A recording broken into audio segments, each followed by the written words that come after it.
indiscutiblemente nos llegó el verano. 2 días maravillosos, mucho sol. Tan bueno está que ni José Fernando llegó, vea, se estaba poniendo la pantaloneta dura. ¿Usted qué opina? Más de sol. Ahí bien. Estaba en la playa. Muy bien.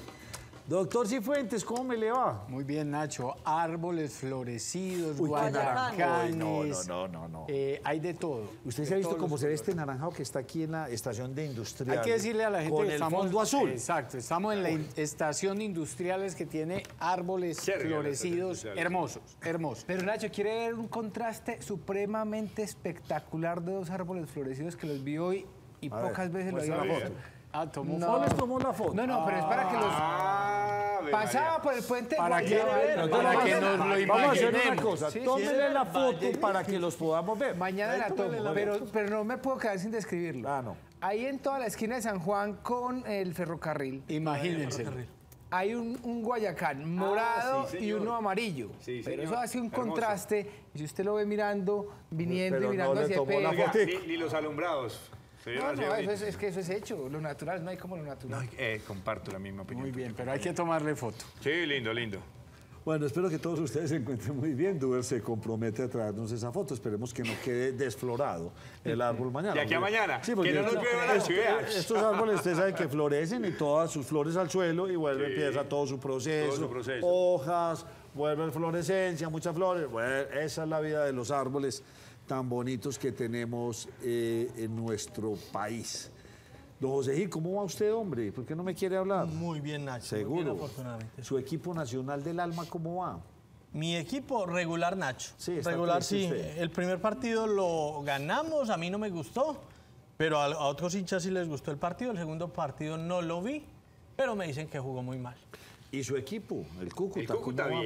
bien, Nacho, y va peleando. O sea, pero le yo tengo no fe a me veo Redín. como muy optimista usted con ese equipo. No, lo que pasa es Pero que ya empezó, no. el optimismo no ha empezado, No, pero le estoy midiendo para ver cómo es la energía pero el del año. optimismo de mi equipo no se radica en el éxito, sino en el amor a la camiseta. Mamita querida. No, por eso. Es que ser hincha de un equipo abrió grande la fácil, sombrilla, muchachos.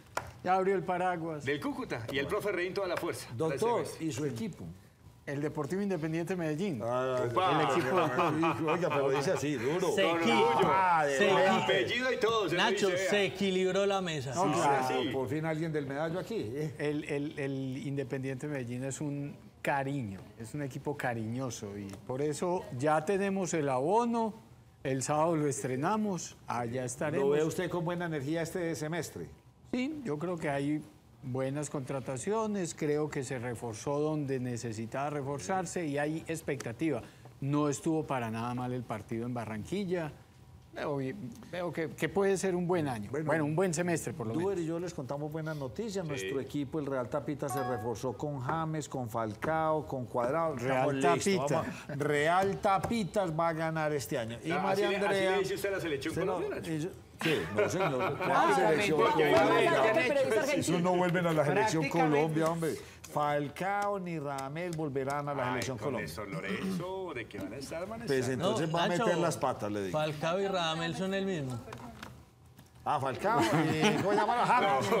Muy bien, muy bien. James, que no hace nada. Pues, ¿por qué cree usted que nuestro equipo es el Tapitas? Por Ahí. eso que la tenemos. Falcao, Radamel y García, tripleta, Esa tripleta. de oro. Muy bien. Tremendo. ¿Usted qué opina como me goza? No, pues Nacho, yo entraría en su defensa, pero no María tengo Andrea, argumentos. ¿cuál es la maratón a la que usted piensa ir? Yo le voy a recomendar una. ¿Cuál? Van 55.000 personas. ¿Cuál es esa maratón? ¿55.000? Sí. No sé, Nacho. La de Miami. No, la de Miami este año, La de la de Miami Miami fue estaba el en fin de semana 22, pasado. 23.000. Este año fueron 18.000. La de Miami. La de Miami, sí, la de Miami está creciendo. Antes de la pandemia podía estar llegando a los 25.000 Sí. participantes. Allá está, fueron Es que 18.000, con ese 20.000. registro, o sea, Y lo más importante es, el porcentaje mayor de participantes latinoamericanos. Ni siquiera fueron de todo el mundo, no. La mayor cantidad de participantes en esta ¿De Río? de Miami, Miami. de Miami fueron hispanos, latinoamericanos, muy interesante. ¿Cuál es esa? No sé, Nacho, 55. Nueva York.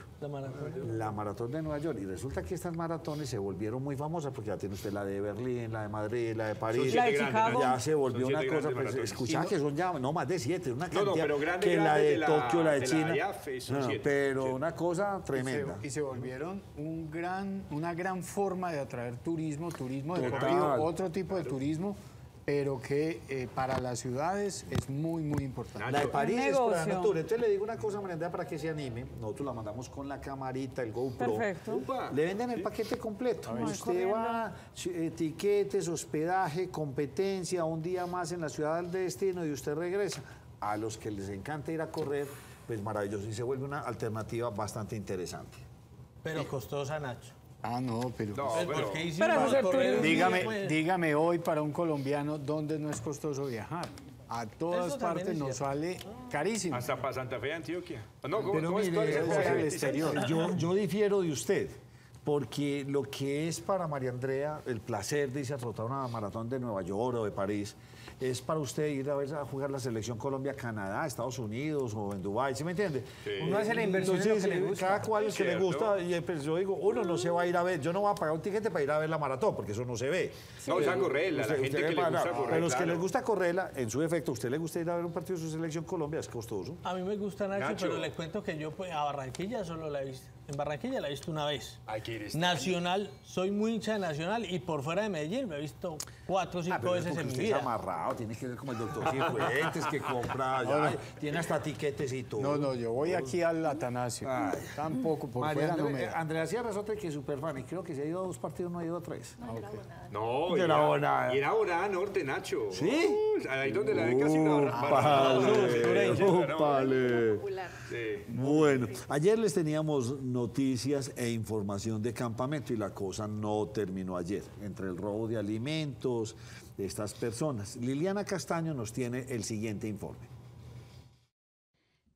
Al parecer, los ladrones habrían ingresado por las ventanas y se llevaron los víveres que estaban dentro de la institución educativa desde el pasado viernes, afectando a 547 estudiantes que reciben el almuerzo. Los delincuentes se llevaron leche, carne, arroz, papa y fruta. Según el director de Desarrollo Social de este municipio, los productos hurtados tendrían un valor entre los 12 y 15 millones de pesos, mientras que el alcalde aseguró que en diciembre en la misma institución se habían robado los equipos con los que se preparaban los alimentos.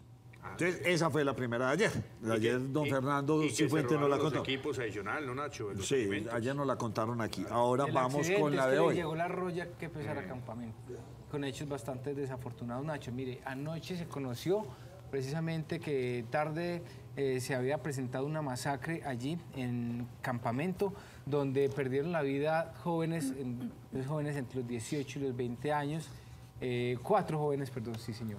4 jóvenes, 3 de ellos habían previamente, los habían sacado de la vivienda. Dicen algunos vecinos pues que estaban unos grupos armados tratando de que ellos ingresaran a estos grupos a ser parte de esas filas. Desafortunadamente pues pierden la vida, los dejan allí abandonados en la carretera. Las autoridades precisamente hoy entregaron declaraciones sobre estos hechos. Dicen que están investigando qué grupo criminal fue el que asesinó a estos jóvenes y pues como siempre también se recordó que se entrega recompensa por información que permita dar con los responsables de estas 4 muertes violentas. ¿Por qué reconocido campamento? No sé. No lo sé, Nacho. ¿Por qué? No sé, usted me dice que es de esa zona. Mi abuela. Ah, bueno. No, La campamento familia. tenía la única mina de asbesto que había en Antioquia, la famosa Ah, mina de el asbesto. asbesto. Era en campamento, El trabajando de desaparecido Yarumala, hermano, no sé si era de campamento a Angostura o de Yarumala a campamento, porque está acá, Yarumala, campamento, Angostura. Cerrada hace, ¿cuánto? 2 años, 3 años. Sí, hace Que prohibieron ya el el famoso asbesto, las tejas, esas famosas de Ternit. Todas con asbesto.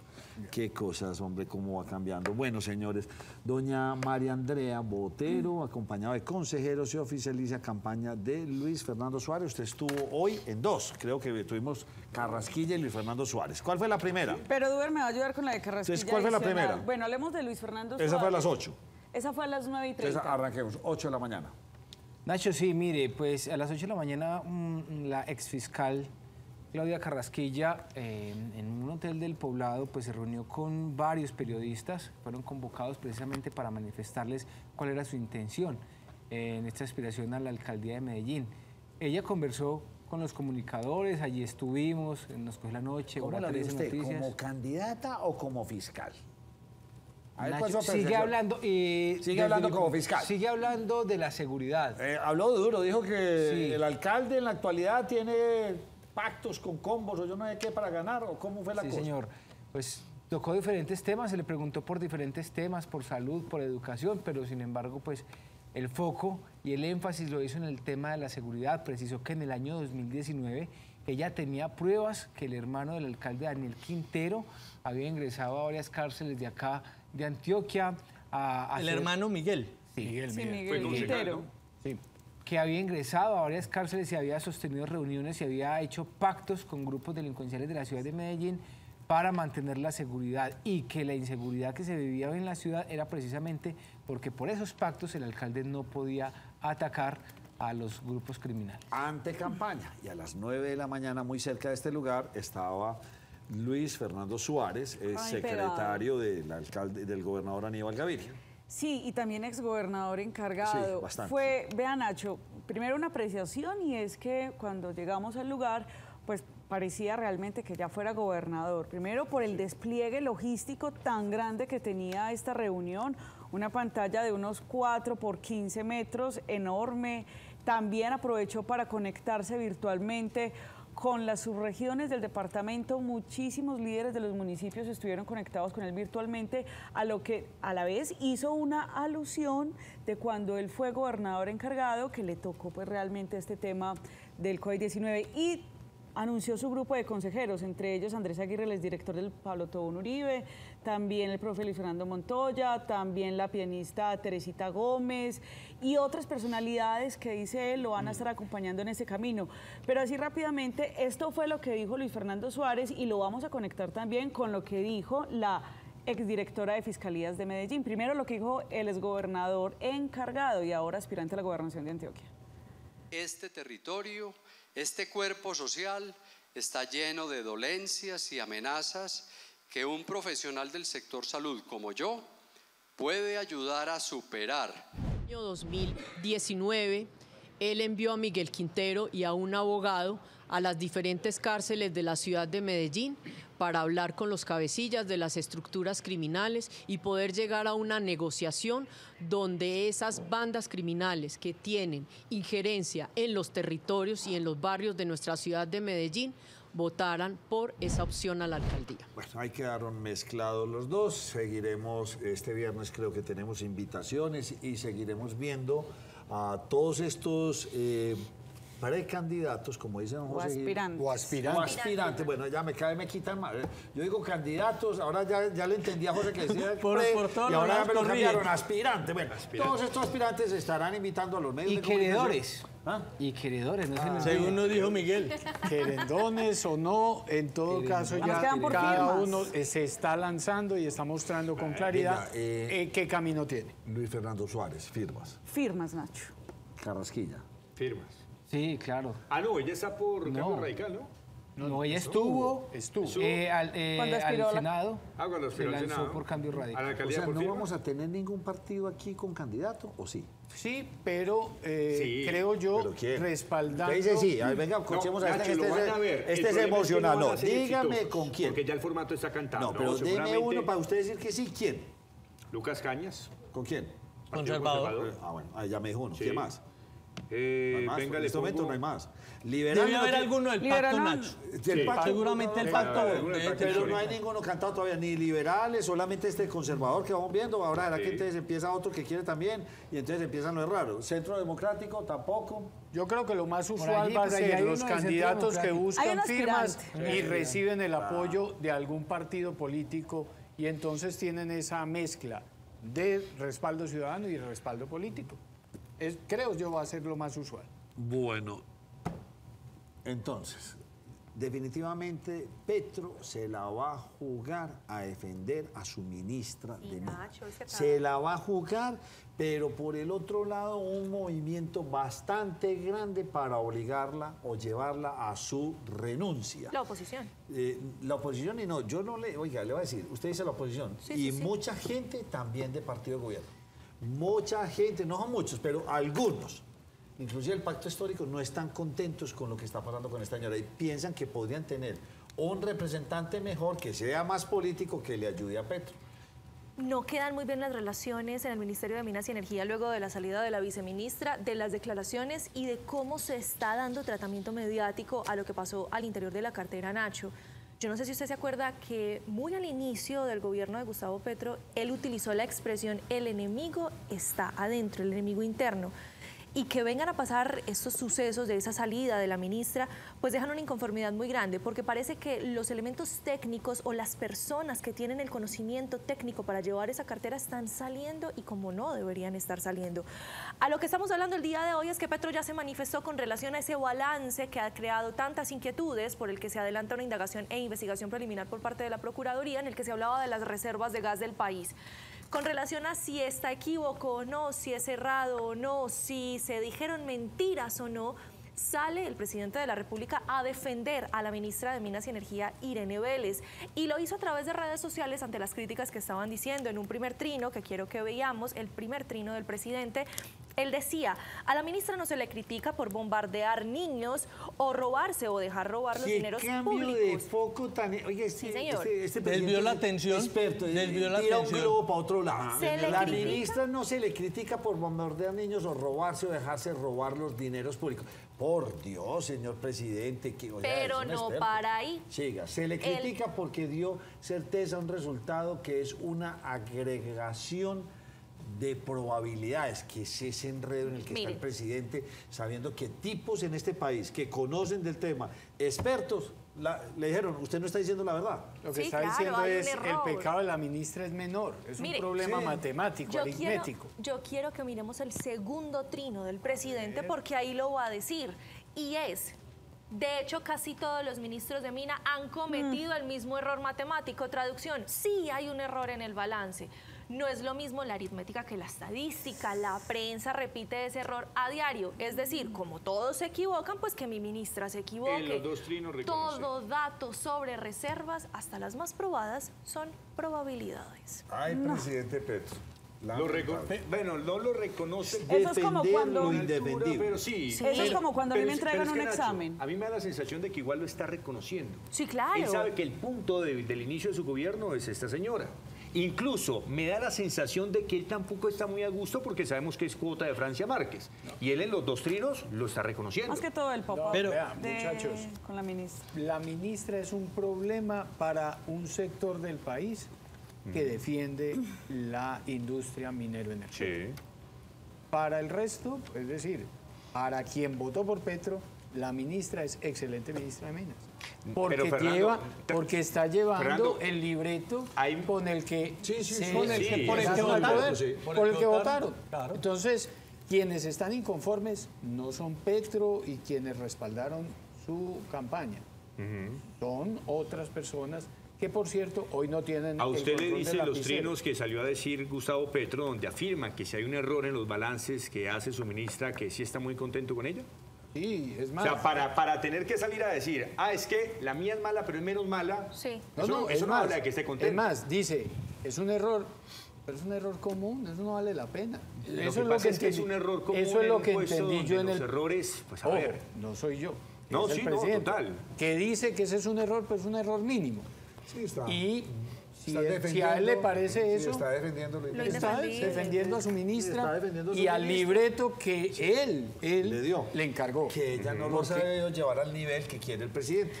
Pero de hecho ahí lo más preocupante es que indudablemente la persona que es técnica y la que sabía del tema, la que sabía, es la que y que sale. seguramente está y la persona muy que de es acuerdo con el gobierno de política Petro. y no conoce del tema es la que sostienen en el gobierno. Es que eso no se trata de ideología, se trata de que sean personas que sepan. María Andrea. Nacho, para que usted, es pero no importante, para el gobierno. Agregando lo que decía Fernando hace un momento, es importante decir que hoy incluso se conoció la carta de renuncia de uno de los fundadores del movimiento Soy Porque Somos, que es el movimiento de la vicepresidenta Francia Márquez. Y este fundador, uno de los fundadores, decía, mire, yo voy a renunciar porque no me aguanto más este feudalismo y clientelismo que formaron la ministra de Minas y Energía y su padre con el Ministerio de Minas.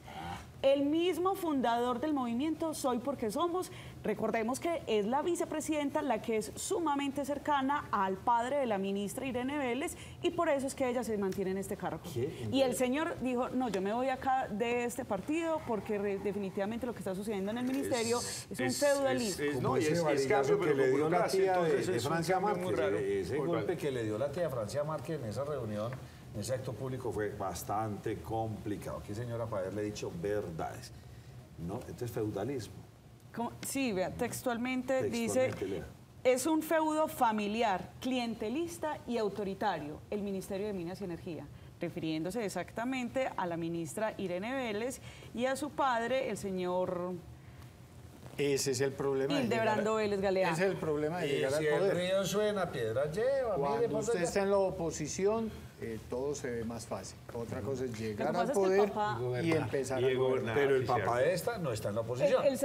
No, exacto, hacen parte del partido. Es decir, ya empezó a incomodar a los mismos del movimiento Soy Porque Somos. Bueno, amigo. Pero no me preocupe. Sí, señor. Sí, el presidente porque es que el papá de la ministra y la vicepresidenta comenzaron a hacer todo este movimiento ambientalista, pues mucho antes de generar esta aspiración a la presidencia de la República. Y pues claro, cuando llega, entonces el padre de la ministra le dice a la vicepresidenta, ayúdeme ahí con mi hija. Dentro de poco tendremos segunda encerrona de Petro con sus ministros, que a la primera creo que llegó al final de la tarde y le tocó liderar la Francia Márquez, la primera que hicieron para no sé en dónde, cerca de Bogotá. Póngale la firma que dentro de muy poco otra llamada al redil. Señores, ¿cómo vamos a comunicar? Estábamos perdidos en comunicaciones. Lo estábamos haciendo mal. El fin de semana hubo Consejo de Ministros y, según algunos colegas, en ese Consejo de Ministros el presidente les llamó la atención con relación a revelar información que se discutía y que, según la norma, es reservada en el Consejo de Ministros. Le llamó la atención a los mismos ministros sobre la información que revelan de los consejos de ministros. Les mandó a sacar el Twitter del celular, Nacho. ¿Cómo? Les mandó a sacar el Twitter del celular. ¿Cómo así? A eliminar la aplicación. Exacto. A eliminar la aplicación. En Estados Unidos eliminaron TikTok. Ningún funcionario puede tener TikTok. Esa sí me pareció muy buena. ¿No? Esa sí me parece que quiten eso. Bueno. Eso ya. Entonces, ¿ningún funcionario de Petro puede tener? No, Nacho, es un decir con ojo, pero si usted lo dice con tal gran seriedad que me va a contar usted una fake news. Porque es que imagínate, yo se la entendí así. Pero Nacho,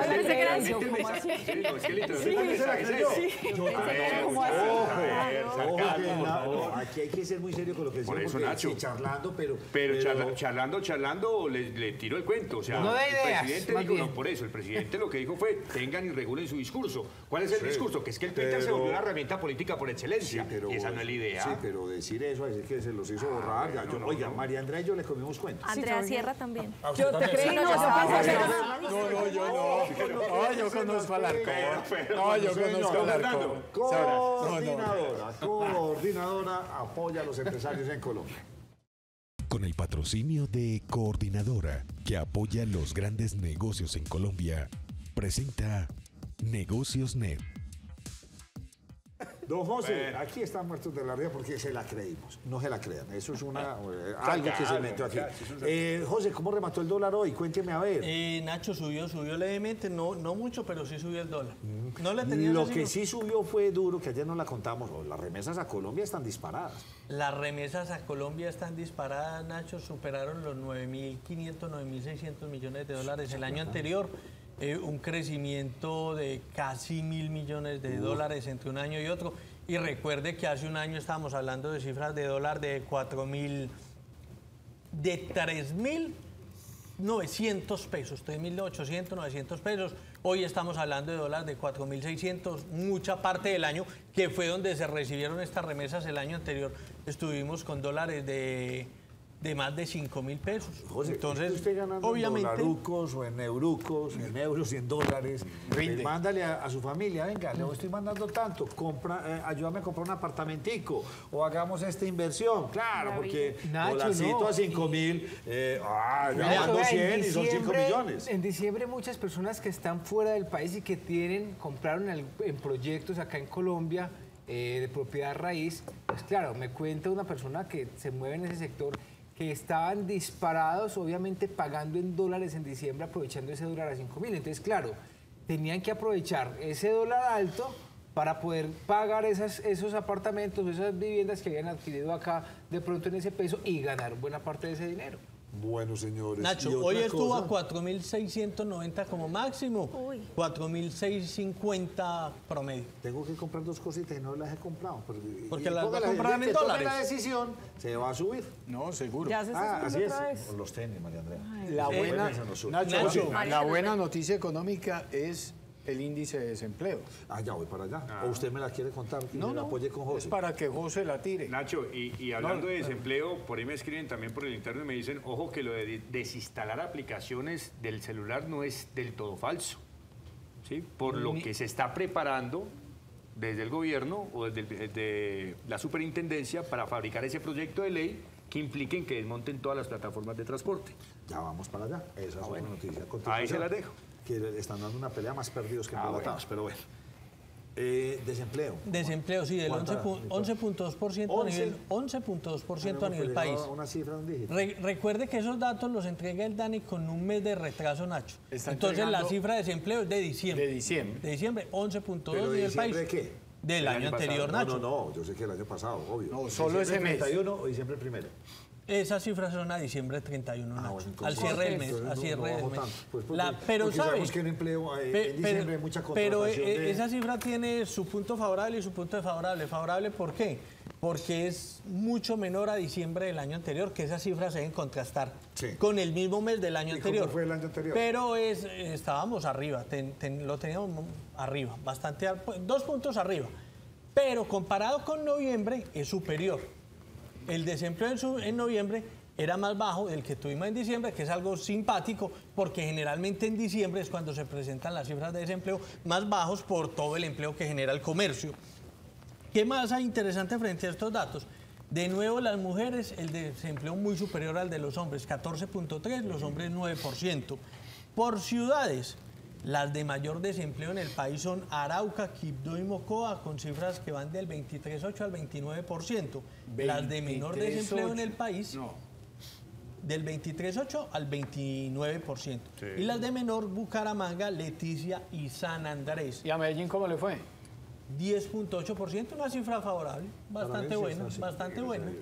Bastante buena, pero yo me quedo con el dato de noviembre versus diciembre, aunque vuelvo y les digo, esto se debe medir es mes con el mismo mes del año anterior. Pero es buena, pero ahí se tiene en cuenta la informalidad, ¿no? ¿O no?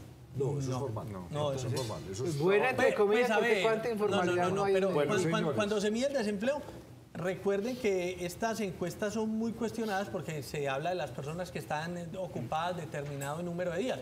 Y necesariamente, obviamente, para tener esos datos se tiene que medir la informalidad. Porque si fuera solo la formalidad, entonces el desempleo sería de más del 50%. Sí, tiene razón. Bueno, señor, hábleme del verde. ¿Usted me tiene 2 verdes aquí o no? 2 verdes, Nacho. Masculino y femenino, verde con formas íntimas y verde la con el bendita propio juventud. ¡Qué rico! Claro, Nacho, es que mire, ¿sabe qué? No, María Amelia Falcao y a García. Y a García también. La bendita juventud. No, Nacho, mire, lo que pasa es que Nacional le quiere apostar primero en el equipo masculino a los jóvenes. El fin de semana, recordemos que utilizó una vez más a John Solís, utilizó a Tomás Ángel, el hijo de Juan Pablo Ángel, a Oscar Perea, hizo relevos importantes también con muchos de esos muchachos que vienen en ese proceso. Y el profe Autori tiene una visión sobre el cómo fortalecer el equipo principal a raíz de la cantera que se ha venido manejando desde hace mucho tiempo. El año anterior este equipo de jóvenes, Nacho, jugó un torneo en Ecuador, se llamaba el Torneo de la Mitad del Mundo. Y dentro de los jugadores que se destacaron, los que les acabé de mencionar, y Tatay Torres, que es otro elemento importante que tiene el equipo para explotar como ese 10 que está en vía de extinción. Un nuevo James, un nuevo pibe, como ustedes lo quieran exponer. Sin embargo, el equipo necesita también de cuota de experiencia y por eso llegó el señor Harlen Alfred Castillo, mejor conocido como Chipi Chipi. Lo conoce muy bien el señor Fernando, que lo sufrió en la final anterior ante el Deportivo Independiente Medellín, un hombre de 29 años que viene a pelearle el puesto al señor Kevin Mier. Y esto dice Chipi Chipi sobre su arribo Atlético Nacional.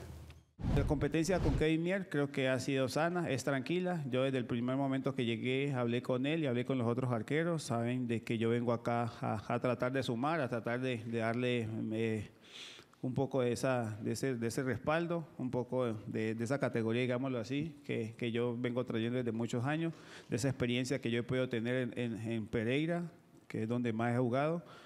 Y darle la tranquilidad de sabiendo de que yo lo voy a apoyar siempre, que voy a estar para él, para que crezcamos los dos.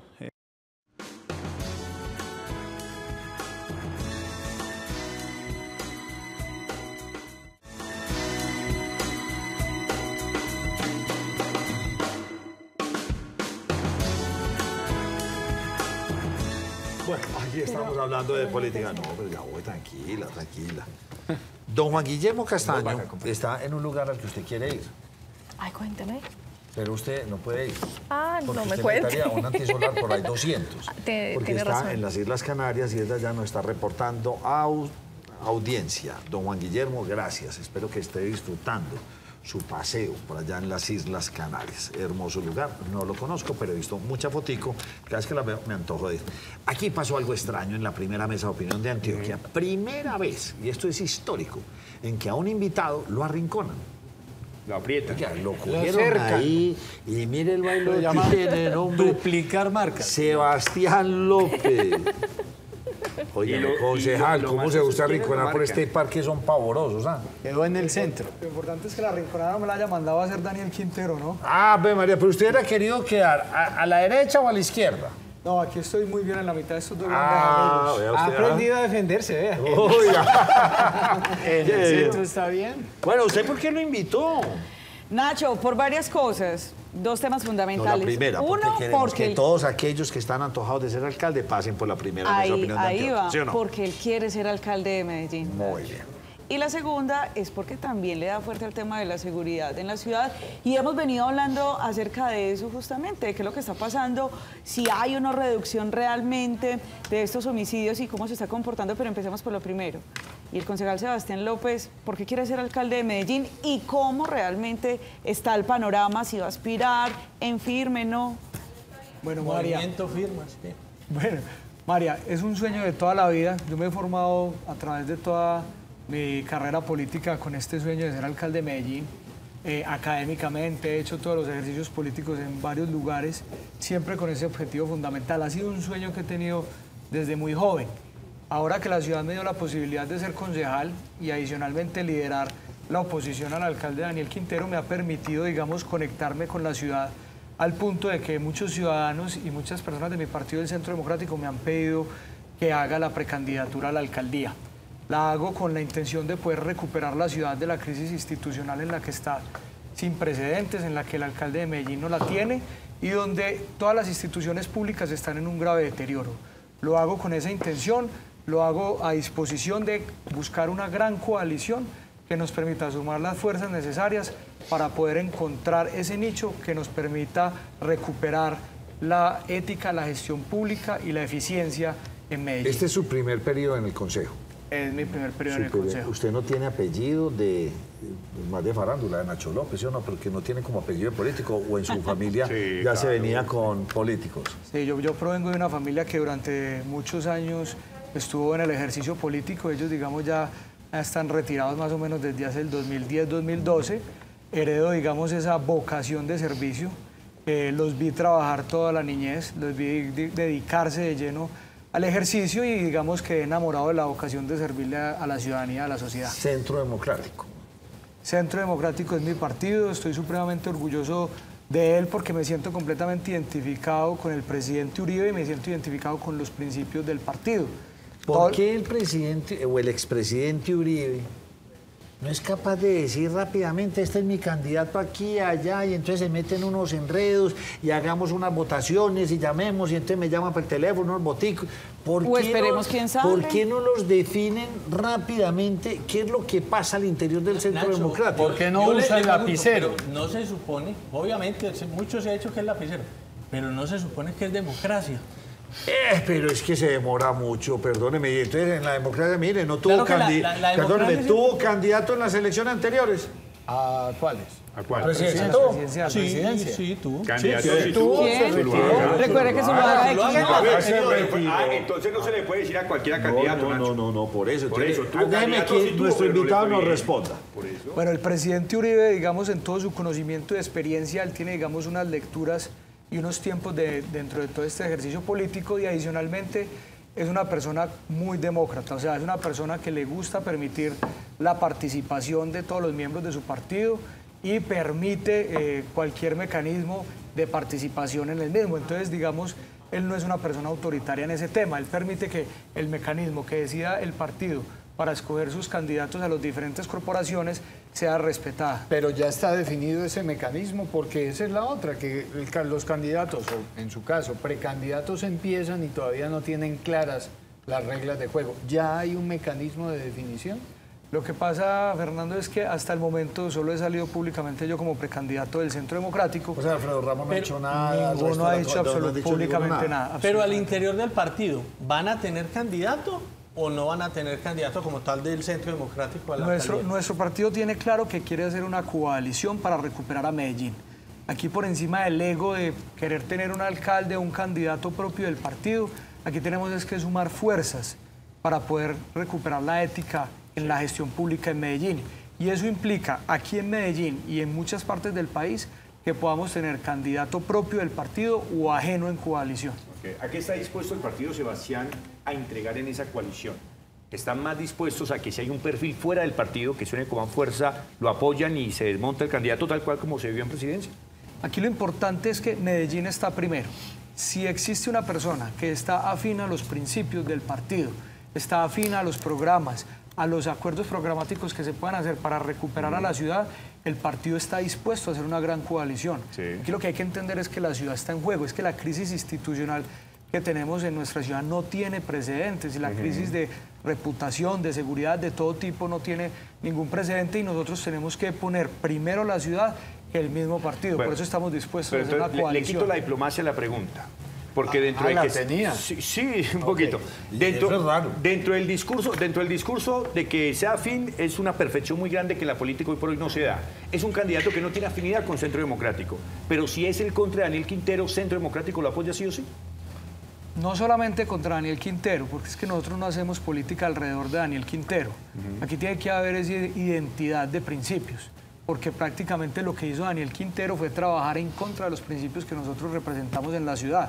Entonces, por eso sí es una coalición entre afines en principios, que tiene que ser lo primero, honestidad. Aquí nosotros no podemos permitir que en Medellín se sigan robando las instituciones como se las están robando. Segundo, que entienda que la seguridad es base fundamental del desarrollo de la sociedad. Y tercero, que aquí hay un modelo de gestión pública que ha funcionado por décadas, que todas las fuerzas vivas de la ciudad, políticas, económicas, académicas, culturales, sociales, han contribuido para hacer de Medellín la ciudad con las mejores instituciones públicas del país, que hoy vemos el gran deterioro en el que está. Y no es muy temprano salir y decir yo quiero ser alcalde sin que todavía haya ese marco ahí, ese sistema, ese mecanismo. ¿No sería mejor esperar que el partido determine, vamos a hacer consulta, vamos a hacer encuesta? Es que si no se muestra, no se vende. Entonces, bueno, esa es la otra posibilidad, pero, sí, claro. Pero para usted... ¿Usted qué opina? No, yo lo que hice fue una respuesta a un sentir ciudadano que estaba sintiendo en las calles, en las redes sociales y en el partido, de poner a disposición mi nombre para buscar una gran coalición. Yo espero poder tener la posibilidad de hacerlo y poder liderar esa coalición. Pero también tengo claro que si hay otra persona que pueda hacerlo, el mismo domingo lo dije con claridad en mis redes sociales. Por ejemplo, si Fico Gutiérrez decide aspirar a la alcaldía de Medellín, yo no tendría ningún problema en aspirar a Fico y pedirle al Centro Democrático que acompañe a Fico Gutiérrez para que recuperemos juntos la ciudad de Medellín. Concejal, si usted llega a quedar alcalde, ¿Cómo va a ser esa administración? ¿Va a llegar a tumbar todo lo que se hizo en estos 4 años? ¿O rescataría alguno de los proyectos? ¿O qué se puede esperar de esa administración de Sebastián Bueno, López? tenemos que primero reconciliar los sectores y las fuerzas vivas de Medellín. Aquí tenemos que volver a trabajar todos juntos armónicamente como se hizo durante décadas en la ciudad de Medellín. Y yo creo que eso es lo primero que hay que hacer, reconciliarnos en Medellín y expulsar el odio de la ciudad. Después y posteriormente habrá que entrar a analizar qué, digamos, bueno pudo haber hecho esta administración, en qué programas pudo haberse destacado y obviamente si hubo algún programa destacado en el cual se pueda continuar sobre esa base, lo seguiremos haciendo. Nosotros tenemos como base, les acabo de decir que el modelo de gestión pública en Medellín se había caracterizado por construir sobre lo construido. Por eso si hay algo que rescatar de esta administración continuará y obviamente vamos a expulsar todo lo que tenga que ver con odio en la ciudad y todo lo que tenga que ver con corrupción serán expulsados inmediatamente. Usted lleva 3 años en el Consejo. En estos 3 años, ¿qué rescata del gobierno Quintero? Muy poco porque mi trabajo estos 3 años ha sido defender la ciudad de la destrucción en la que él la sometió. Entonces me ha tocado ver todo el deterioro de cada una de las instituciones, de ver cómo se deterioró Buen Comienzo, cómo se deterioró el Jardín Botánico, cómo se deterioró Metrosalud, la crisis reputacional de empresas públicas de Medellín, cómo la seguridad está completamente tirada. O sea, lo que me ha tocado ver estos 3 años es un completo deterioro absoluto de las instituciones de la ciudad, por lo cual hoy yo creo que no tenemos ni siquiera claro si hizo algo bien o no. Concejal, usted acaba de decir, qué pena, Nacho. Concejal, usted acaba de decir una palabra, odios, sacar el odio, pero fíjese que voy a ser de abogada del diablo en este momento porque el alcalde de Medellín, Daniel Quintero, también utiliza mucho esa palabra para referirse a los que le hacen oposición. Entonces, en esa línea de odio, aquí, ¿quién es el que está odiando a quién? ¿Es un gobierno contra la ciudad? ¿Es entre candidatos el odio? Porque esa palabra ha sonado muchísimo en sesiones del Consejo, de parte del alcalde actual y, pues, por supuesto, de parte de la oposición. Miren, la política que hace Daniel Quintero es a punta de relatos y de relatos que no tienen fundamento en la verdad. Y él con una teoría de empezar a repetir de manera permanente esos relatos mentirosos, va logrando en personas incautas, que no están muy pendientes de estos temas y sin mucha información, en que se les empieza a volver verdad. Tiene un relato de decir que Medellín fue construido entre una alianza entre políticos y empresarios mafiosos, que a Medellín se le han robado toda esa historia y que él llegó como Robin Hood a rescatar la ciudad de las garras de los empresarios ricos y mafiosos de Medellín y políticos mafiosos de Medellín. Entonces él lleva 3 años y medio dando ese relato, creyendo que la ciudad de Medellín es idiota, perdón por la palabra, pero Medellín ha sido testigo que la ciudad se ha construido con base a fuerzas políticas que, a mi juicio, a pesar de sus equivocaciones, han sido fuerzas políticas decentes que, por ejemplo, permitieron con un pacto sagrado y un principio sagrado que la política no se metía en empresas públicas de Medellín, que tuviéramos la segunda empresa pública más importante de Colombia, que le da casi 1.700.000 millones de pesos al año, porque siempre estuvo alejado del tema político. Hoy vemos un gerente que no es de la ciudad, porque no le sirve absolutamente a nadie de Medellín para los puestos claves. Todos los 14 vicepresidentes de EPM tienen origen político. La junta directiva es una junta directiva de bolsillos, todos también de origen político.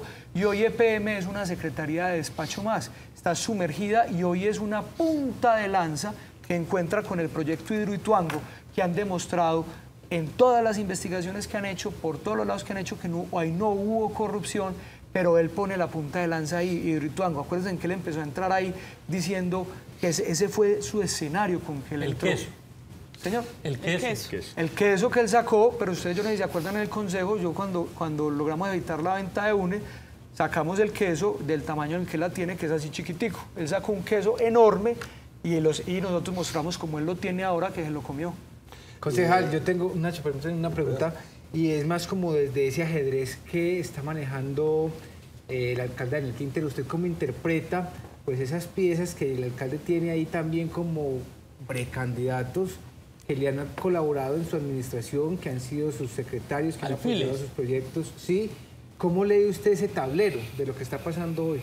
Bueno, él tiene como 7 precandidatos, digamos, en los 3 diferentes bloques políticos que se conocen de manera general, y por el que le pegue por ahí se va. Obviamente él tiene su corazón en los cercanos, que es Albert Corredor, André Uribe y tiene a Juan Carlos Upegui, pues él desearía que fuera así, pero él es consciente que él no puede salir a ningún espacio público que él controle en la ciudad porque la gente lo rechaza. Él sabe que de su corazón no va a ser el próximo alcalde de Medellín y por eso tiene también en el centro a 2 candidatos y también tiene a Rodolfo Correa y a Jaime Cuartas y también tiene en la derecha a Paulina Guinaga y a Lucas Cañas, todos ahí haciendo una tarea coordinada con Daniel Quintero para tratar de lograr que la coalición que se va a organizar para recuperar a Medellín y expulsarlos de la ciudad no... pero Paulina... Me sorprende el nombre de Rodolfo. Y de Paulina. Paulina Guinaga estuvo aquí, bueno, no aquí donde estoy yo, diciendo que no. La pregunta como dirían ¿esto los profesores,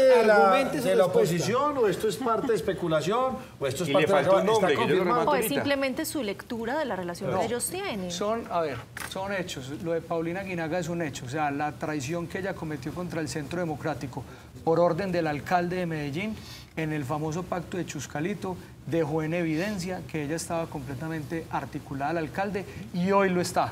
Así lo nieguen. Es que la tarea es negarlo, pues porque ahora el abrazo de Quintero para cualquier candidato implica casi inmediatamente que la ciudad lo rechace. Y uno puede ser candidato y hablar mal, candidato de un alcalde, y hablar mal de la alcaldía, porque ella vino y la calificó mal aquí. Sí, claro. Con 5, menos de 5 fue que dijo, menos de 5. Le voy a decir una cosa, a mí Daniel Quintero me viene a decir aquí buenas tardes y yo me asomo a la ventana a fijarme si no es la medianoche. ¿Es media de noche? Ese señor no tiene escrúpulos, no tiene ética y no tiene ningún inconveniente de montar una estrategia de ese tipo para poder engañar a la ciudad, como lo han ido engañando. Si quieren, cojan las intervenciones de 3 años del alcalde siendo alcalde. Y estoy seguro que encuentran más de 100 o 200 mentiras dichas en público y en medios de comunicación de frente y que no se pone ni un poquitico rojo. Pero eso es parte de la política. Hay que ubicarlos en diferentes segmentos, para acá y para allá. Pero bueno, ahí no justificó lo de Paulina, pero lo otro que me sorprendió fue lo de Rodolfo Correa también. Averigüen. Ahí les dejo la tarea, pero sí, averigüen. ¿Ah, sí? Sí, señor. Le voy a cambiar de conversación. Acercamientos del gobierno en la actualidad con diferentes bandas de delincuentes de la ciudad de Medellín, todo en pro de la paz total. ¿Usted cómo ve esto? Ayer ampliamos mucho el tema aquí, lo trabajamos fuertemente. ¿Cuál es su opinión frente a esto? No, a mí me preocupa, miren lo que dijo el presidente, que para que tengamos menos crimen en Colombia, pues conductas que son consideradas crimen en Colombia, pues que quitémoslas de la norma, despenalizarlas para que Colombia automáticamente tenga menos crimen. Entonces yo hice ahorita un video y decía, bueno, esto ya no va a ser violación, sino un exceso de ganas, ya no va a ser hurto, sino un exceso de ganas de las cosas del otro, aquí ya no va a ser homicidio, sino un exceso de fuerza. Entonces aquí lo que están cambiando son los valores del país.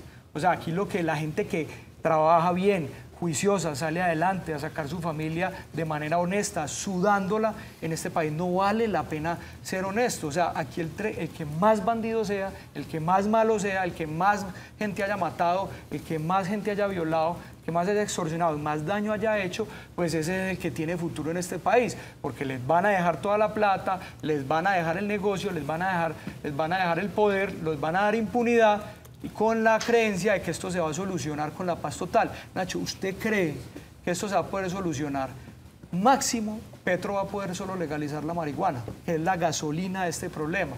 El mundo no le va a dejar legalizar la cocaína.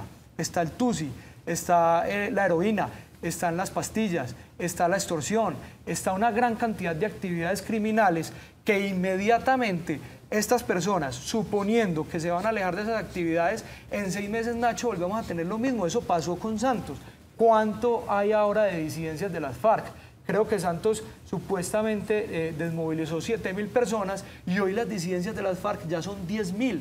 ¿Por qué? Pues porque blindaron la gasolina del problema colombiano, que es el tema de narcotráfico y de rentas criminales. Y si entonces, no es el proceso de paz total, entonces, ¿cuál es? Porque también los mecanismos de control, las capturas, el desmantelamiento, han resultado en seguir en lo mismo. Pero vea, aquí tenemos el ejemplo cuando Álvaro Uribe fue presidente de Colombia y le puso orden y manejo a este país. Acuérdense que cuando el presidente Uribe entró, en Colombia habían casi 130.000 hectáreas de coca y 150.000 hectáreas de coca, donde el país era el primero a nivel mundial en exportación. Cuando el presidente Uribe sale, habían 49.000 hectáreas de coca. O sea, había reducido 3 veces la cantidad de coca y Colombia era el cuarto productor. Recibió unas FARC con 30.000 hombres, la entregó con 6.000. Recibió el ELN con 10.000 hombres y la dejó en 2.000. Si no tiene el problema con Hugo Chávez en Venezuela y con Rafael Correa en Envigado, en Ecuador, pues hubiera tenido la posibilidad inclusive de derrotar militarmente esto. Es que está el ejemplo de El Salvador. El Salvador hoy es el país más seguro de Latinoamérica, a punta de autoridad y orden. ¿A usted le gusta ese modelo de Bukele? A mucha gente no nos gusta el modelo de Bukele. Es que lo implantaría en Medellín. ¿Cómo? ¿Le gustaría para la ciudad, para Medellín? Es que mi propuesta inicial en la que me lancé para la alcaldía de Medellín fue recompensa de 25 millones de pesos por fletero capturado en Medellín, la reactivación del escuadrón antifleteo, el alcalde lo liderará de manera personal, consejo de seguridad todos los días. Es que la seguridad es la base de una sociedad próspera, es la base. Van a ver El Salvador cómo económicamente va a crecer y ese crecimiento va a implicar en generar calidad de vida y desarrollo a toda su población. En la medida de que uno pueda generar libertad económica y desarrollo económico de manera tranquila, sin que nadie lo esté extorsionando a uno, que uno pueda hacerlo de manera tranquila, ese desarrollo económico genera impacto en toda la sociedad. Y eso sí se puede hacer en contra de la corriente, porque es que bueno, usted ofrece recompensas. La gente entrega la información, le entregan su dinero, la policía arresta al señalado o al procesado, pero llega un juez y lo suelta, porque es que no hay cárcel donde meterlo y se nos ve la plata en recompensas. Duber, porque es que ahí nos toca como alcaldes, dentro de la competencia que tenemos, cómo compensar la falla de la otra parte del sistema, porque tú tienes razón. Aquí hay fiscales con más de 1.000 procesos, jueces con más de 1.000 procesos, el IMPEC está reventado. Hay más o menos 400 policías cuidando más de 2.000 personas que están en las estaciones de policía. Pero nosotros ante ese problema no podemos simplemente parar la acción del Estado y la gente en las calles con un susto impresionante de salir a la calle para que no lo atraquen, que no le quiten su celular, sus pertenencias. El año pasado hubo más de 17.000 denuncias, más o menos por cada denuncia que se presenta y por ahí 3 casos adicionales. Podemos estar hablando que en Medellín puede ha habido más de 50.000 atracos, eso no es una ciudad vivible y posible, entonces uno tiene que tener la contundencia para compensar la falla del Sistema Nacional de Justicia. ¿Y cómo sería una alcaldía con ese corte cuando todavía le faltan 2 años y medio al momento de la posesión? Al gobierno nacional. Al gobierno de Petro, que es un gobierno en otro sentido. En contravía. De acuerdo, o sea, con el gobierno Petro tendremos que tener nuestra relación institucional. Obviamente es el gobierno nacional y es el presidente de la República. Y cuando a mí me elijan alcalde de Medellín, yo tendré que tener una relación institucional con él. Lo que no implica que tengamos que compartir los mismos criterios y las mismas formas de pensar. Encontraremos la manera de trabajar juntos para que todos los proyectos que son cofinanciados por el gobierno nacional, como es el Tren del Río, como todo lo que tiene que ver con el Sistema General de Participaciones, pues se haga de una manera adecuada. Lo que nunca voy a hacer es decir, hombre, pues presidente, yo estoy de acuerdo con usted porque para que nos ayude. No, yo creo que lo que necesita Medellín es un alcalde con carácter, un alcalde que también tenga la posibilidad de decirle, señor presidente, con todo el respeto, usted está equivocado. Como sucedió, por ejemplo, entre la relación entre Claudia López e Iván Duque, que la alcaldesa de manera permanente le manifestaba en las situaciones que estaba en desacuerdo, y eso es la democracia. Pues porque si nosotros dejamos que Petro de manera unánime, miren que acaba de asumir las tareas de la CREC para empezar a hacer intervención y regulación de precios, que eso está demostrado económicamente a nivel mundial, que eso cuando usted atenta contra la libre oferta y la demanda, económicamente usted tira a ese sector al piso. Pues este señor tiene intenciones de ir asumiendo una cantidad de funciones institucionales del Estado y hay que saberle decir, eso no se puede, presidente. Hágale pues la última. ¿Quién tiene una, dos, si usted tiene? No, bueno, Nacho, no. Rápido, por favor, una corta que nos otro ve la tema noche. completamente distinto. Concejal, háblenos de la movilidad, del aire, porque es que mire, ¿cómo estarán los trancones que el alcalde esta semana ya tuvo que llegar en moto? Y hoy en patineta. Entonces, pero se hacen las cosas, pero no se habla de movilidad. No, hombre, eso es mediático. Yo llego en la moto y chévere. Nacho, ni tan mediático. Yo le invito para que usted salga una hora pico a ver qué tan mediático. Pues yo también salgo. A veces es necesario. Simplemente que, no, a usted no le da bien porque es que usted siguió. Y vivo aquí. Pero Nacho, el alcalde lo dijo. Yo la patineta la apruebo. Usted sabe que toda ciudad en el mundo van pasando las décadas, ya usted no va a la cita con 5 minutos de anticipación, sino con 10, con 15. Usted cada vez también tiene que ir moviendo los errores. Usted no pretenda moverse a la misma velocidad. Pero es que yo acá no veo vías Pero bueno, nuevas, movilidad, Nacho, ese tema usted lo mete aquí. Yo veo que eso, yo pensaría que nadie se debería poner a hablar de tema porque es bien complejo. Y además porque estamos perdiendo calidad de vida ahí. Pues antes uno podía al menos desayunar con los hijos, despacharlos al colegio, ir a almorzar a la casa, llegar temprano, recibirlos. Ahora ya no hay tiempo de eso. Todo ese tiempo que se pierde, lo pierde la familia y eso se está viendo en la educación de los niños, que eso le va a cobrar factura a eso. Realmente nosotros tenemos un problema, es que somos la tercera ciudad más densamente poblada del mundo según la ONU. Eso en pocas palabras, somos la tercera ciudad más estrecha.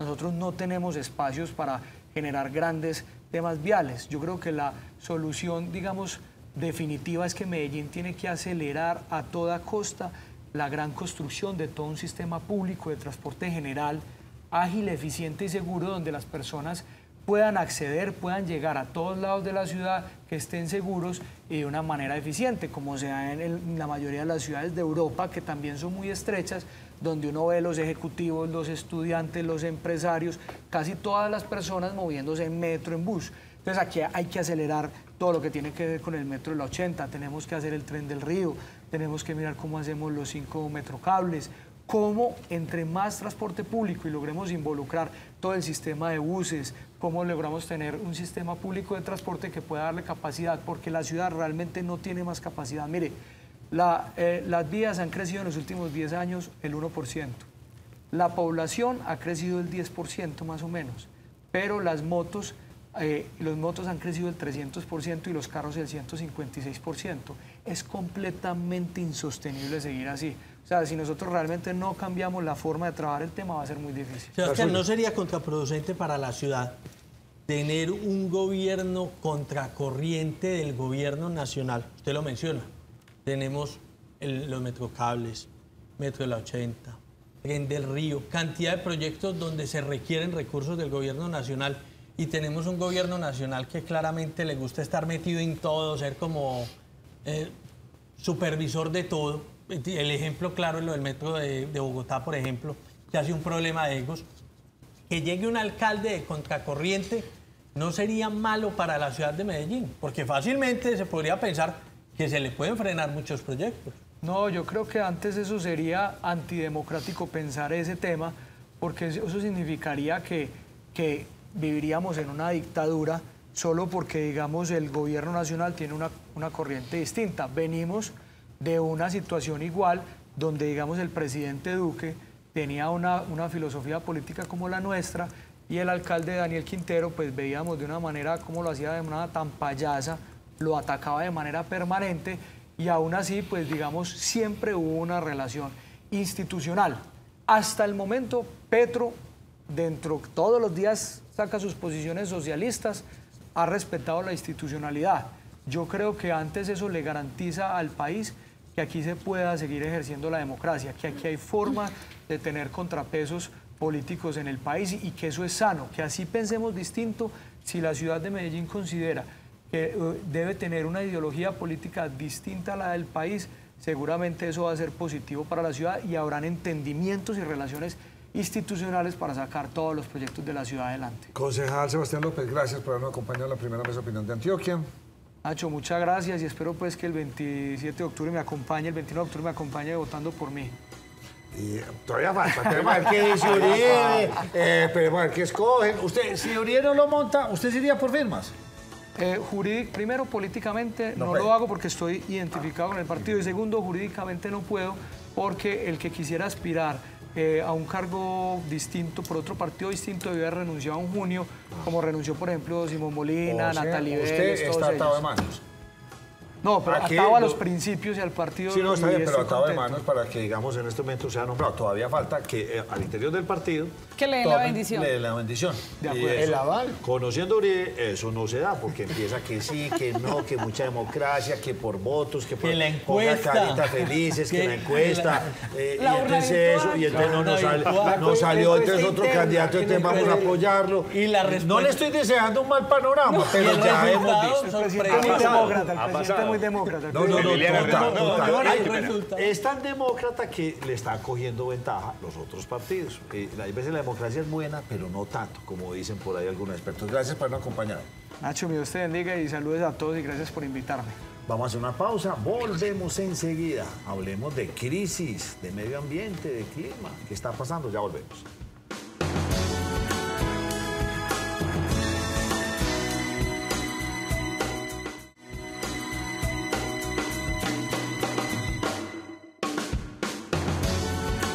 Bueno, tal vez la noticia del día y vimos, hay un personaje en Bogotá. Y hoy lo pusieron contra la pared, ese hombre está, vamos de paro, todos los taxistas, y paro, y todo el asunto. Y usted quiere, no, yo no, pero usted que no, de pronto sí me lanzó a la alcaldía, no, de pronto me lanzó al consejo. Y ahí vamos viendo cómo estos escándalos mediáticos pues hacen que suenen. ¿Cómo movilizan? Son trampolines. Sí, son trampolines y todo esto se da pues porque el gobierno dice, pues hombre, prohibición de todas estas aplicaciones. Y entonces el hombre ponía el ejemplo, es que mire lo que pasó con todas las aplicaciones de juegos de azar. La persona que estaba al otro lado le dice, sí señor, está muy bien, restringidas, pero le voy a hacer una pregunta, ¿cuántas de esas se concertaron y se legalizaron? Y ahí el tipo se corchó, porque empezó a hablar de unas cifras gigantes, pero nunca hablaron de cuáles dijeron, hombre, nos tienen sancionados, entonces venga, yo voy a pagar impuestos y déjenme funcionar. Entonces le decían, hombre, si Cabify, Uber, Duber y todos estos que están ahí se legalizan y empiezan a pagar impuestos, ¿podría ser? No, eso es imposible. Porque... Pero y entonces, venga, señores, es que estamos hablando que en este momento entre Uber y todos estos hay más de 100.000 personas que están viviendo de eso. No es una cosa, es una... Más de 100.000. Más de 100.000. O sea, el gobierno Y que porque no lo ve como gremio, pero donde se unan, y en también última pueden frenar el instancia país. están funcionando de tú a tú, pero están funcionando como en cierta armonía, entre comillas, o mejor dicho, el negocio es tan grande que sirve para los dos. Entonces ya cuando el negocio es tan grande, decía este personaje, es que son los mayores contaminadores. Ya salieron estudios mundiales que entre todas estas plataformas están contaminando que da miedo. Nosotros los taxistas no estamos contaminando porque nosotros nos paramos y esperamos a que nos llamen. No. Entonces empiezan con unas películas bastante extrañas y todo es narrativa y discurso. ¿Qué está proponiendo? Oiga, y 10 millones. Yo nunca me he montado en Uber. Nunca. Usted se monta en el Uber, 10 milloncitos, ¿usted qué lo pidió? No montándose, pidiéndolo. Usted no necesita montar, usted lo pide y vea, el sarcasmo. Dígame a ver la noticia. No, bien pueda. Mire, la sanción económica sería también para el usuario que solicite el servicio. Y la cifra que dijo Nacho no se la inventó. Serían 10 millones de pesos la sanción para el usuario que utilice una de estas plataformas que no son de transporte, pero que utilizamos para transportarnos. Adicionalmente, les quitarían el vehículo a quienes sean los conductores que estén en el aplicativo. La polémica fue tan grande que se presentaron diferentes manifestaciones en el país. Hoy, Guillermo Reyes, ministro de Transporte, ha tenido que salir a diferentes medios de comunicación a apaciguar un poco los ánimos. Y dentro de lo que ha dicho es que lo que se busca con este proyecto de ley que asegura el ministro no será presentado ante el Congreso de la República hasta que se llegue a un acuerdo con las diferentes partes y se siente esa mesa de diálogo. No es prohibir, es buscar cómo legalizar. Nacho, yo lo que le quiero mostrar son dos videos muy puntuales que dejaron las inconformidades y las manifestaciones ayer en Bogotá. Veamos la escena 1. Y es cuando la policía, al parecer, tiene un acto de abuso de autoridad. Mire, al parecer quien está en este vehículo sería un Uber. Ay, yo pensé que eso no iba a pasar en este gobierno. En la manifestación, pues se caldearon bastante los ánimos, sacan al conductor pues no de la mejor manera posible, por lo menos. ¿Usted qué? No, esa administración eso no iba a pasar. Eso se supone que eso no iba a pasar aquí, que la policía iba a ser controlada. ¿Y sabe qué es lo más triste, Andrea? Me disculpa el comentario. Que mientras a un señor que se está ganando la vida honradamente lo sacan a palo del carro, se monta en la paz total para que los que han disparado con un fusil se sientan políticamente a salvo. Hágame el favor. Esta es la escena 1. Yo los invito a que veamos la escena 0. ¿Qué pasó antes de que se llegó a estos extremos? Por favor, rápidamente, que nos quedó la noche. Explican desde la Secretaría de Bogotá, y aquí está...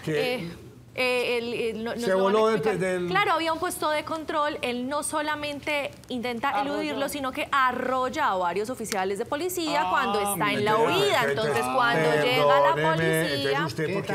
Entonces usted lo que está haciendo es manipular la información. No, yo les estoy mostrando las dos escenas.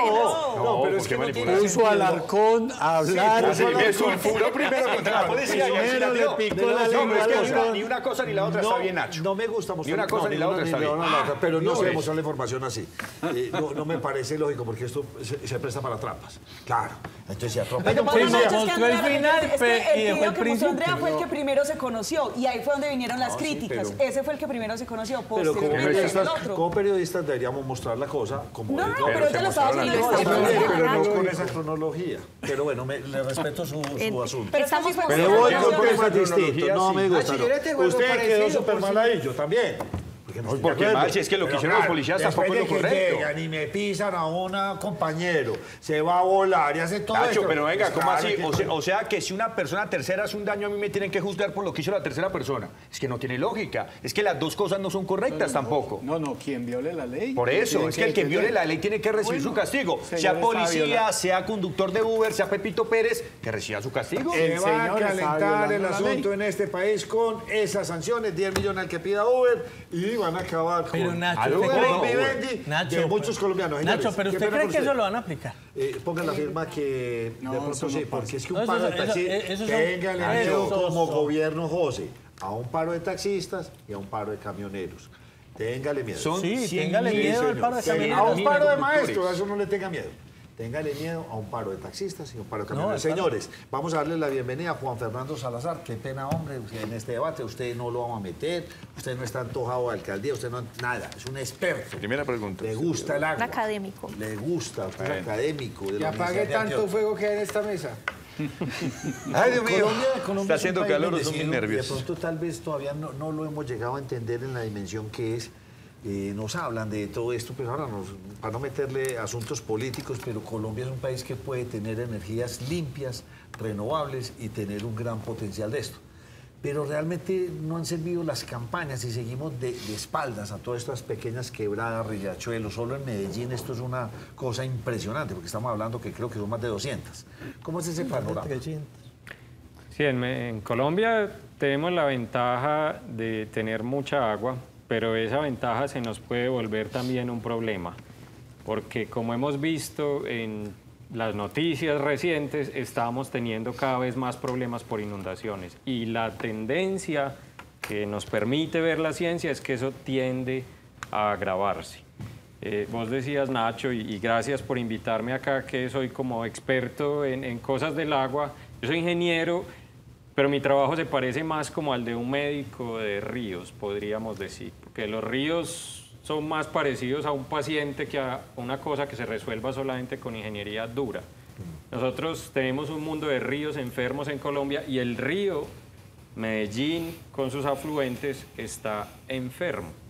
Y una enfermedad que tiene es la de las inundaciones. Y es una enfermedad crónica que tiende a empeorar. Quieren ahorita, les cuento por qué, pero para que empeore, lo único que hay que hacer para que empeore es nada. Es como cuando uno va donde el médico y le dice, tenés tal cosa, y si no haces nada, pues va a empeorar y te vas a joder. Sí. Ese es más o menos el panorama. La buena noticia es que no es una enfermedad terminal, hay cosas por hacer, pero ¿por qué digo que es una enfermedad crónica? Porque tenemos un detonante de fondo, una causa de fondo, que es el cambio climático. La señal de cambio climático que vemos es la de que en esta región del mundo donde vivimos las lluvias se van a volver más extremas. Aquí va a llover más duro con el tiempo y dentro de 10 años va a llover más duro que ahora y así sucesivamente. Ahora, que no vaya a pasar que nos cogió la noche dentro de 8 meses, esté lloviendo menos y entonces... me saquen esta grabación y digan que yo. Porque no, pero tranquilo, yo no voy a decir que fue usted, pero sí voy a decir que el IDEAM, porque yo nunca le he creído, no le he creído al IDEAM. El IDEAM dice lo mismo que usted, pero yo la tiro a todo el IDEAM. Yo digo, esto es muy divino en tasa de decir, va a ser así. Yo no la creo, pero creo que sí, pero no creo porque el planeta Tierra es un ser vivo y se está reacomodando y cambia, y tiene crisis y después vuelve y se recupera, pero bien pueda siga. Vea, la atmósfera es como una regadera de jardín y mientras más se calienta, la regadera crece. Sí. Eso es ciencias atmosféricas básicas, punto de parcial de los estudiantes de la universidad. Ya pasé. Entonces, con una regadera más grande, la atmósfera es capaz de recoger más agua y soltarla más duro. Eso está pasando con el cambio climático y está pasando en muchos lugares del mundo. El año pasado se inundó el 30% de Pakistán. Eso sería como la cuarta parte de Colombia. Entonces, eso está pasando en el mundo y es una consecuencia del cambio climático. Tenemos una regadera más grande. Ahora, esa no es la única causa. La segunda es lo que hemos hecho en el territorio. Este es un valle densamente urbanizado, que hemos urbanizado muy agresivamente a lo largo de los años. Nos hemos extendido mucho hacia las laderas. Y eso tiene un efecto que yo resumo como en impermeabilización. Es como si estuviéramos convirtiendo el valle en una bañera. Si uno echa agua en una bañera del baño, entonces el agua baja muy rápido al fondo de la bañera. Entonces la combinación de cambio climático con lluvias más extremas y urbanización agresiva del territorio es una receta perfecta para las inundaciones. Y ahí tiene toda la razón. Se nos quedó pequeña la canalización del río Medellín. Yo creo que al río Medellín le está quedando pequeño su canal. Para mí es cuestión de tiempo para que se desborde en serio. Ya lo hemos visto casi a punto de desbordar. Ahora, no le voy a echar la culpa a los que diseñaron el río, pues el canal del río por allá a mediados del siglo XX. Ellos no tenían la información de cambio climático que tenemos hoy en día, no lo vieron venir. No. De hecho, en la Medellín del siglo XX hubo como una idea que gobernó el desarrollo de este territorio, como que se les metió en la cabeza, así lo dice una historiadora de la universidad, que canalizar para industrializar. Canalicemos todo para desarrollar este territorio y lo que tenemos hoy en día es el resultado de esa idea. No lo vieron venir, pero hoy en día esa idea creo que va a dejar de funcionar. Pero es posible revertir ese proceso que usted define como el de la bañera, es cambiar ese piso duro por otra vez por tierra, por árboles. O hay que recanalizar el río. No, pero digo, es viable, factible, porque uno ya ya todo está construido. No todo. Sí se pueden hacer cosas y hay que hacerlas con urgencia. De hecho, lo primero que yo creo que hay que hacer para empezar a aliviar el río es dejar de hacer algunas cosas. ¿Qué hay que dejar de hacer? Hay que dejar de urbanizar las laderas. Cada año vemos que aparecen más edificaciones en las laderas. O sea, respetar lo que propuso Aníbal Gaviria cuando fue alcalde. Ese cinturón que había es una buena color verde, pero yo no sé si eso le están saltando. Y eso era una buena idea, era ponerle límite al crecimiento en las laderas, ¿sí o no? El cinturón verde es una buena idea. Creo que hay que enfatizarla, comentarla más, fortalecerla. Creo que debería ser una prioridad de quien sea el próximo alcalde y de los que vienen, porque esta década que estamos empezando, a mi juicio, es crítica. De lo que hagamos en esta década van a depender muchas cosas, porque con el cambio climático estamos llegando a límites peligrosos. Con el cambio climático estamos jugando como a estirar un resorte. Y entonces algunas personas dicen, no, pero es que venimos décadas hablando de cambio climático y no acaba de pasar eso tan malo que dicen los científicos. Pues porque hemos ido estirando y estirando y estirando y estirando el resorte. El problema con eso es que llega un punto en que el resorte se rompe y estamos peligrosamente cerquita de eso. Entonces, esta década es crítica. Segunda alternativa, dragar el río Medellín, darle más profundidad a futuro, empezarlo a mirar más como un ser vivo del Valle de la Aurrera, porque ¿qué es el río Medellín? Es una línea divisoria, no, a nadie le importa. Nuestros ancestros o nuestros abuelos se iban a pescar allá a Zabaletas. En este momento a nadie le importa el río Medellín. De hecho, hicimos parques del río, también del señor Aníbal Gaviria, pero de espalda al río. Pues, Valiente Gracia, muy bonito, ¿sí o no? Pero de espalda al río, yo que me voy a parar a mirar el río, ¿qué voy a ver? Si huele maluco. ¿Qué se puede hacer con el río? Yo creo que en general hay que reordenar el territorio del Valle de Aburrá alrededor del agua. Lo primero que hay que hacer es entender que no es solo mirando el río, es mirando la cuenca. Técnicamente lo que hay que hacer, se dice, hay que aumentar la capacidad de regulación de la cuenca del río. Yo lo suelo decir eso metafóricamente, hablando de tranquilizar el río. Para tranquilizar el río no es suficiente meterle la mano al río, que es lo que hemos hecho casi todo el tiempo. Un muro más, un dique aquí, el tubo más ancho, etcétera, etcétera. O sea, estamos tratando el síntoma, pero no la enfermedad como tal. Esa es una buena manera de decirlo. Es como si uno tuviera problemas de colesterol y pensara que la solución es estarse dragando las venas. Pues hay que hacer eso eventualmente en una emergencia, pero hay que atacar las causas de fondo, la dieta, el ejercicio, etcétera. Bueno, hay que tratar la cuenca del río. Por eso yo hablo de las laderas. Las laderas no son el río, pero son parte de la cuenca, es parte del territorio. Otra cosa que hay que hacer es, una idea general es darle espacio a los ríos. ¿Cuánto? Todo el que podamos. Un proyecto de movilidad muy importante que tenemos en la ciudad es el tren del río. Yo creo que es una idea muy buena, apunta en la dirección correcta. Pero ese proyecto debería ser una oportunidad para atacar también el problema de las inundaciones. ¿Cómo? Haciendo que el proyecto de tren del río le entregue espacio al canal. Yo creo que en Medellín nos sobran vías de carros. Por eso yo no voy a ser alcalde, porque si yo digo eso nunca me elegiría. A Medellín le sobran vías de carros y le falta espacio para los ríos y le falta espacio para proyectos de movilidad pública como el tren del río. Entonces, ¿qué sería, a mi juicio, un craso error? Hacer con el tren del río lo que se hizo con el metro. Al lado del que fue río. Ponelo ahí. Total. Y la socavación que Y se la generó el año socavación. pasado, por ejemplo. Exacto, porque cada que el río se crece, le genera presión al metro. Esa es una de las preocupaciones grandes que yo tengo, porque además se puede desencadenar una especie de efecto dominó. El problema de las inundaciones no solo es el de las inundaciones. El problema de las inundaciones es que si nos daña el metro, entonces se nos vuelve un colapso de movilidad en la ciudad tremendo. Yo suelo decir también que el problema de las inundaciones es un problema de seguridad. O sea, el cambio climático en sí mismo es un problema de seguridad, porque es que afecta la seguridad hídrica, porque es que le quita la tranquilidad a la gente. Aquí cuando llueve muy duro ya hay gente que ya no duerme. En el barrio Villalía, en Itagüí, la gente ya está acostumbrada a tenerle miedo a las lluvias extremas. Eso es inseguridad. Es que mire lo que pasó. ¿Y en dónde quedan todos los esfuerzos que, por ejemplo, se han hecho con 2 plantas de potabilización para devolverle la vida al río, para canalizar las aguas residuales que llegaban a las quebradas?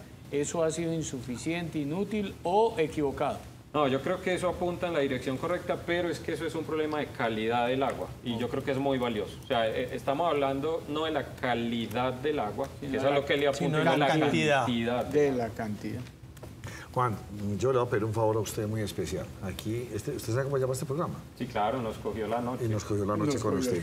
Yo le quiero hacer una invitación muy especial, no sé, María Andrea, porque yo quiero ampliar el tema. Me parece que es Y además válido, que tiene unas cifras muy interesantes de las investigaciones que han desarrollado. hacerlo. No sé si este viernes podemos cuadrar con este hombre, hacemos 1 hora seguida de programa, nos parece interesante, pero no me quiero quedar así con este sin sabor, porque pienso que con usted debemos profundizar más en este tema y casi que hacerle un llamado de atención a todos estos precandidatos antojados o como los quieran llamar, porque miren que sí tenemos gente en Medellín que conoce el tema. Esto no se soluciona en un gobierno, esto tiene que ser una acción, al menos de una década. Llevamos destruyendo los 30, 40 años, no lo vamos a recuperar en 1 añito o en 2, hay que recuperarlo en un lapso grande. Es mi pensamiento, no sé si estoy equivocado o no, pero me gusta esa propuesta, a ver cómo la llevamos para que en realidad se le meta a la gente en la cabeza. Le dejo la invitación, le agradezco este corto tiempo, pero se me fue el tiempo, me cogió la noche con usted. Muchas gracias, Nacho, por la invitación y claro que vuelvo cuando quieran. Vámonos con Vivar, nuestros amigos de Vivar, y ya volvemos con otro contenido. María Isabel es una paciente de 13 años, es una paciente que tiene un problema de prognatismo mandibular y una deficiencia de maxilar superior. Básicamente vamos a hacer esta cirugía a esta edad para mejorar su autoestima y mejorar su funcionalidad. Lo que pensamos hacer es una cirugía en el maxilar superior para hacer un avance y en el maxilar inferior para hacer un retroceso. Vamos a dar comienzo a la cirugía de María Isabel. Va a ser todo un éxito, estamos todos preparados y ella va a quedar muy contenta. Con los especialistas de acá me siento muy bien porque son muy profesionales en todo. porque me han tratado muy bien. Para mí ha sido como un milagro. Ella siempre le hacía mucho bullying, ella siempre tenía muchos problemas. Después de la cirugía, ella es una persona muy alegre, muy risueña. La cirugía le ha ayudado mucho a subir el autoestima. Vivar Dental Clinic, odontología estética y funcional a otro nivel.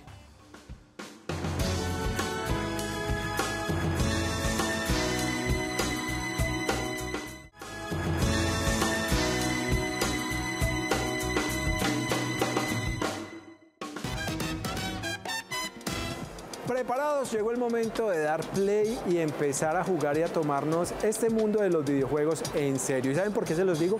Porque me vine a la clínica del Play a hablar con Pablo Serna para que me cuente todo lo que voy a encontrar en esta burbuja, donde seguramente para los amantes de los videojuegos pues se van a animar a venir y a saber mucho más de este increíble mundo. Pablo, ¿cómo estás? Muy bien, ¿y usted, Ricardo? Muy bien, muchísimas gracias. Feliz de estar acá porque me vine a averiguar de juegos y videojuegos y todo lo que ofrecen. ¿Qué tiene la clínica del Play para ofrecer a los que vienen a buscar aquí en Mallorca? Esta en especial tiene más gama de juegos que las otras, porque por lo general acá nosotros manejamos juegos más raros.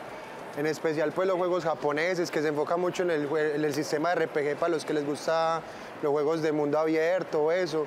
O sea, acá lo bueno de esta burbujita es que se manejan juegos más raros, porque como yo soy gamer se le da mejor asesoría y por ende también se le traen juegos mucho más raros a los gamers más específicos y más exigentes. Eso que acaba de decir Juan Pablo me parece importante, porque me estabas contando que además es profesor universitario y que además, ¿en qué dictas materias?